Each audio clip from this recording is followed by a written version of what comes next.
이 나사로 이 사건은 이제 요한복음에는 7가지 그러한 표적을 기록하고 있어요. 표적을 7가지를. 근데 이 나사로 이 이야기가 이제 제일 마지막인데 성경에 예수님의 그런 표적, 이적 중에 가장 아마 드라마틱하고 또 가장 크고 또 가장 많이 증거되는 사건이 나사로 사건이 아닌가 생각이 합니다. 이 나사로는 죽다가 금방 살린 것도 아니에요. 죽은 자를 살린 것이 구약에도 있고, 구약에도 그 수넴 여인의 어린 아들이 죽었을 때 엘리야가 이렇게 살린 사건도 있고, 신약에 이제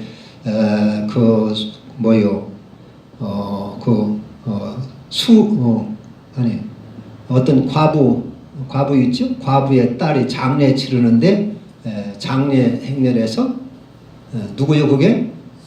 수넴 여인이요?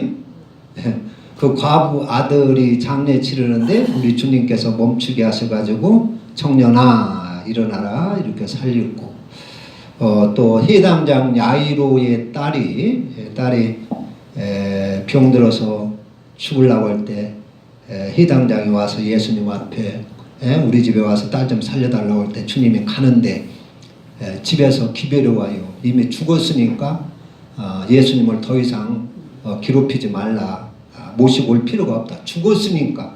죽기 전에는 뭐 이렇게 살릴 수도 있겠지만 이제 죽었는데 뭐 옷이야 무슨 소용이 있느냐. 죽으면 다 끝이로 생각하는 거예요. 그때 예수님께서 믿기만 하라 하고 갔어요. 가니까 사람들이 막 모여서 가족들이 그 딸 죽었으니까 울잖아요.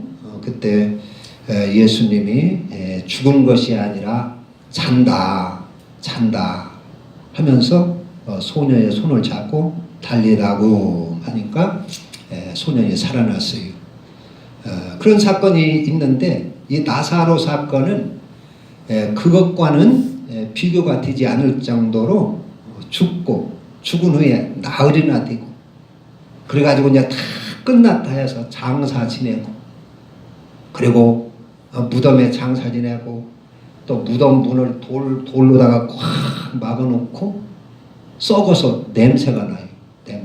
그 정도라면 다시 살아날 것이라고 하는 것은 생각할 수가 없는 거예요. 썩어서 냄새가 나는데 어떻게 살립니까? 주님은 그때까지 역부로 기다리신 것 같아요. 그때까지 기다리신 겁니다. 맞아. 다 썩어서 아주 절망 상태까지 가도록 주님이 그냥 기다리신 거예요. 그리고 살려주신 겁니다. 그래서 주님은 생명의 주님이다. 생명의 주님이다. 이것을 믿게 하려고 그렇게 하신 겁니다. 그리고 우리 주님이 자신이 십자가에 달려 죽으시고 장사 지내고 3일 만에 부활할 것을 미리 이 나사로 사건을 통해서 보여주신 것입니다. 그러니까 성경에 하나님이 하시는 일은 다 미리 예언을 하시고 이렇게 진행을 하셨어요. 보여주시고 말씀하시고 예언하시고. 그래가지고 부활하는 것을 예수님이 그렇게 제자들에게 누누이 말씀을 했지만은 제자들이 도무지 믿지를 않고 깨닫지도 못하고 귀에 들리지도 않고 하니까 이제 눈으로 직접 체험을 할 수 있도록, 느낄 수 있도록 나사로를 통해서 예수님 자신이 십자가에 달려 죽었다가 부활할 것을 보여준 겁니다. 예수님도 십자가에 달려 죽었어요. 창에 막 옆구리가 푹 찔렸어요. 물과 피가 다 쏟아졌어요. 운명을 했어요. 그걸로 거기서 부활한 것이 아니라 또 무덤에 장사 지냈어요. 그리고 큰 돌로 꽉 무덤 문을 막았어요. 그리고서 살아나신 것입니다. 그리고 뭐 깨나 조금에 까무러쳤다가 이렇게 깨나신 것이 아니고 완전히 죽었다가 부활하신 것입니다. 그래서 주님은 부활의 주님, 생명의 주님임을 이렇게 믿게 하기 위하여 나사로를 미리 보여주시고 자신이 그렇게 죽고 하신 것입니다. 그래서 25절에 예수께서 이르시되 나는 부활이요 생명이니 나를 믿는 자는 죽어도 살겠고, 부활과 생명이신 주님. 그래서 이 주님을 생명의 주님으로 믿는다면 그대로 따르겠지요. 안 믿는다면 모르지만 믿으면 따르고 너희들도 부활될 수 있도록 하라 하는 것입니다. 그러니까 너희들이 나를 따르느냐? 그러니까 예수님을 믿는다고 하는 것은 예수님을 따르는 것을 말하는 것입니다. 그러니까 자기를 부인하고 자기 십자가를 지고 나를 따라야 할 것이니라. 따라야. 믿는다고 하는 것은 예수님을 따르는 것입니다. 천국 가는 길은 예수님의 가는 발자취를 따라가는 것입니다. 할렐루야. 그러니까 내가 길이요 진리요 생명이다. 길이라고 하는 말은 나를 따라오라 그런 얘기입니다. 나를 따라. 내가 길이다. 너희들이 걸어갈 길이다. 천국 가는 길이다 그런 얘기입니다. 그러니까 나를 따라오라 그런 얘기지. 그러니까 이 라사로의 사건도 우리가 주님을 생명의 주님으로 믿고 따르게 하기 위해서 따르게. 그러니까 예수님처럼 살리는 사람이 되고 남을 죽이고 비방하고 헐뜯고 시기하고 남 망하는 거나 좋아하고 그런 사람 되지 말고 남이 잘 되기를 바라고 남을 살리는 이런 것들을 따라가야 되는 것이죠. 우리가 따라가고 살려주는 사람. 그게 그리스도의 영입니다. 그리스도의 영은 부활의 영이고 살리는 영입니다. 우리가 그리스도의 영을 받았다면 살리는 사람이 되어야 되는 것입니다. 남 잘 되는 거 배 아파하고 시기하고 질투하고 자기 정욕 욕심대로만 살고 하는 것은 그리스도의 영의 사람이 아닌 것이지요. 그건 살리는 영이 아닙니다. 죽은 영입니다. 죽이는 영입니다. 우리 주님은 여기서 그 죽음을 특별히 이제 여기서 이제 죽는 것이 사람들에게 두렵지 않습니까? 그런데 죽은 것을 예수님은 잔다. 나사로가 잠들었느니라. 잠들어 쉬는 것을 11장 11절 보면 예수 이 말씀을 하신 후에 또 이르시되 우리 친구 나사로가 잠들었도다. 그러나 내가 깨우러 가노라. 이게 무조건 예수 믿으면 다 살려주고 다 막 사망에서 건져주고 뭐 축복해주고 그러는 것이 아니라 이 나사로처럼 주님을 사랑하는 자가 그런 은혜를 입는 것입니다. 주님은 나사로가 주님을 무척 사랑했어요. 그래서 사랑하는 자가 죽었나이다. 병들었나이다. 그래서 사랑하는 자가 사랑하는 자.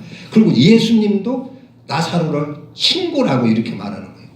그러니까 예수님과 나사로가 얼마나 친밀하고 밀접한 그러한 관계입니까? 그러니까 나사로가 평소에 주님을 얼마나 가까이 잘 섬기고 이렇게 한 것을 볼 수가 있지요. 그런 자는 어느 그 어려움에, 어느 함정에, 어느 절망적인 상황에서도 주님이 건져주십니다. 할렐루야. 그런 자는 늘 주님의 마음속에 주님이 품고 있어요. 마음에 품고 있어요. 그래서 그런 자들 고난에 건져 있고 그러면 주님이 나몰라라 하지를 않습니다. 살려주십니다. 지금도 마찬가지입니다. 다윗이 자기 목숨을 걸고 골리앗과 싸울 때 목숨 걸고 하나님의 이름 명예를 위하여 목숨 걸고 나서 싸우니까 하나님이 감동을 하지 않습니까? 감동을 하고 하나님이 그를 자기 마음에 콕 품고 그를 축복하고 그를 늘 함께 해주고 동행해주고 그를 전쟁에서도 늘 이기게 하고 지키고 그렇지 않습니까? 아무나 그러는 게 아니죠. 어떤 사람은 성경에 보면 그 가나안 여인 같은 그 여인은 평소에는 나몰라라 하고 예수님도 뭐 잘 믿지 않은 것 같아요. 그런데 자기 딸이 흉악한 귀신 들렸으니까 어떻게 다급하니까. 그러니까 예수님한테 와가지고 우리 딸이 흉악한 귀신 들렸으니 좀 제발 고쳐주세요. 막 애원하지요.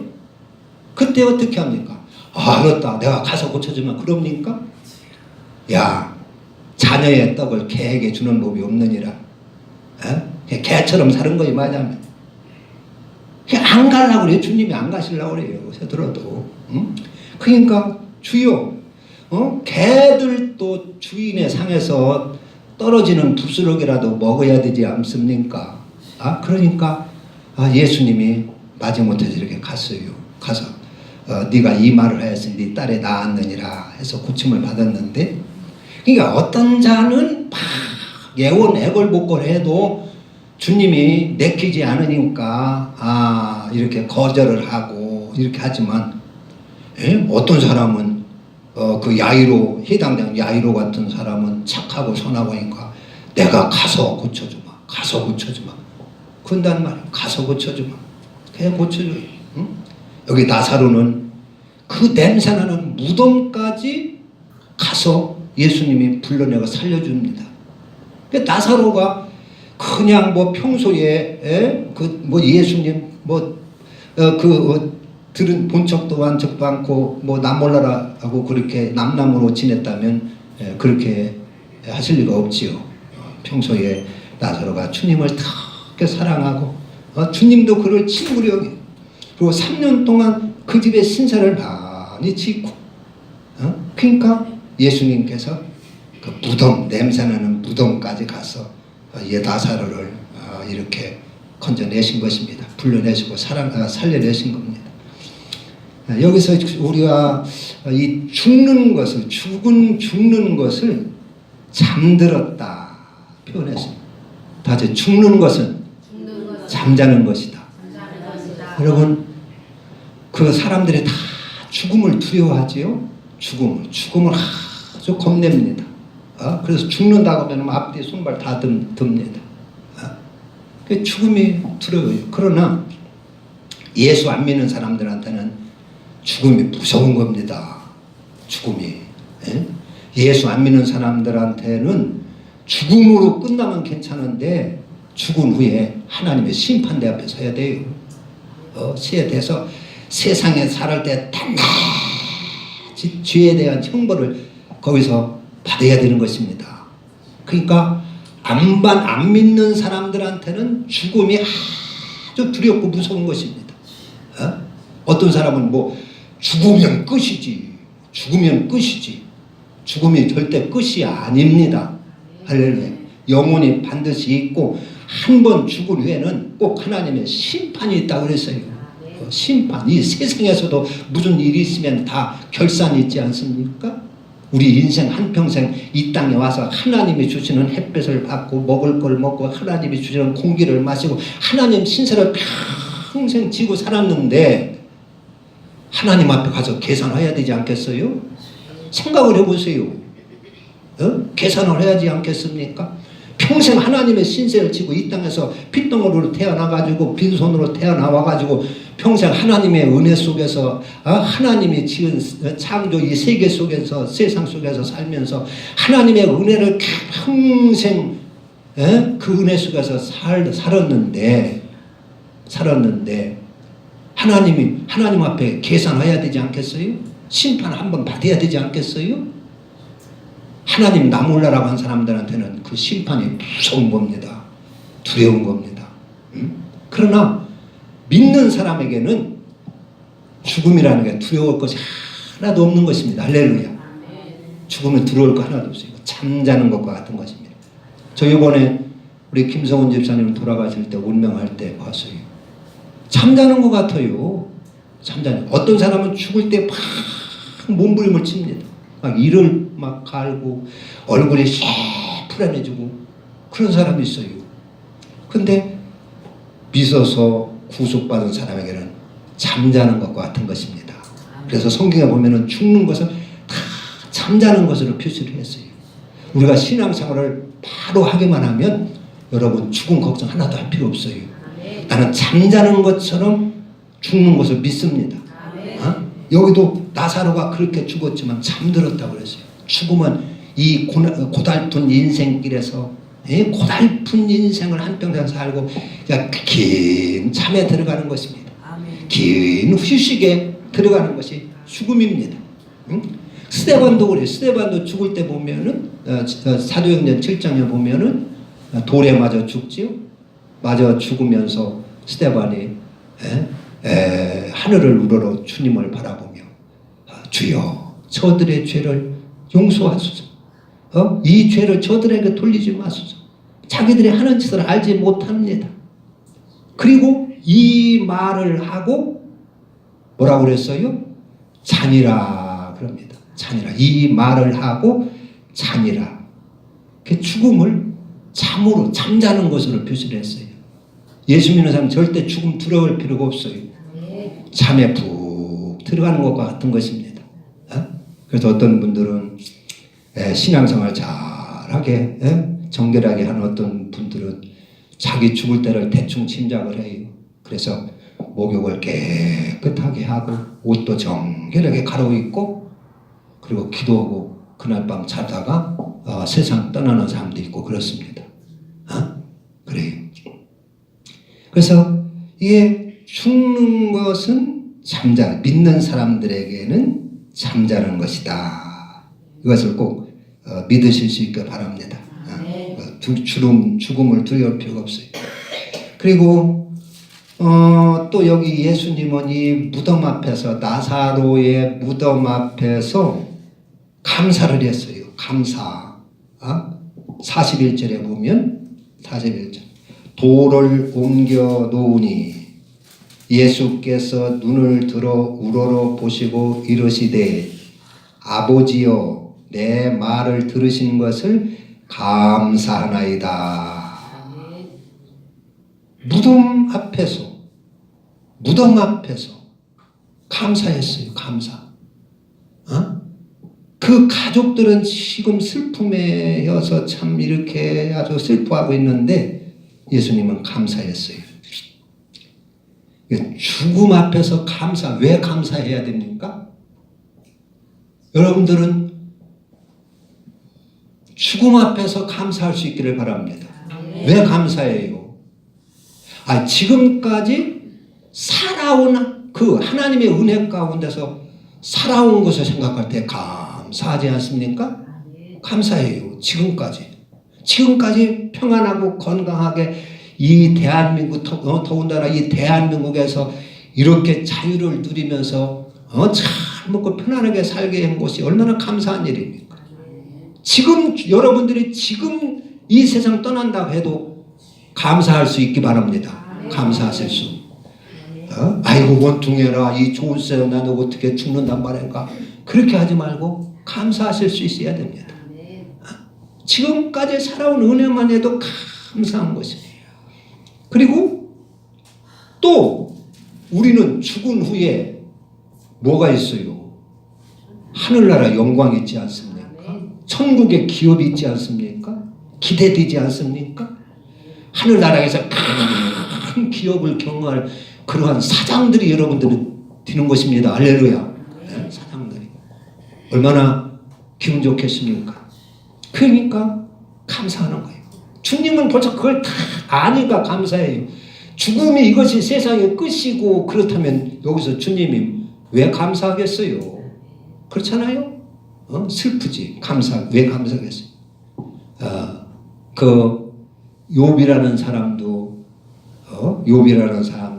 통방의 부자인데 하루아침에 알거지가 돼가지고 자녀를 10명이나 다 하루아침에 죽고 재산 다 도적 맞고 불타버리고 그리고 자기의 몸도 피부암으로 그냥 병에 걸려가지고 기와장으로 득득 굴고 그러면서도 하나님 앞에 감사했어요.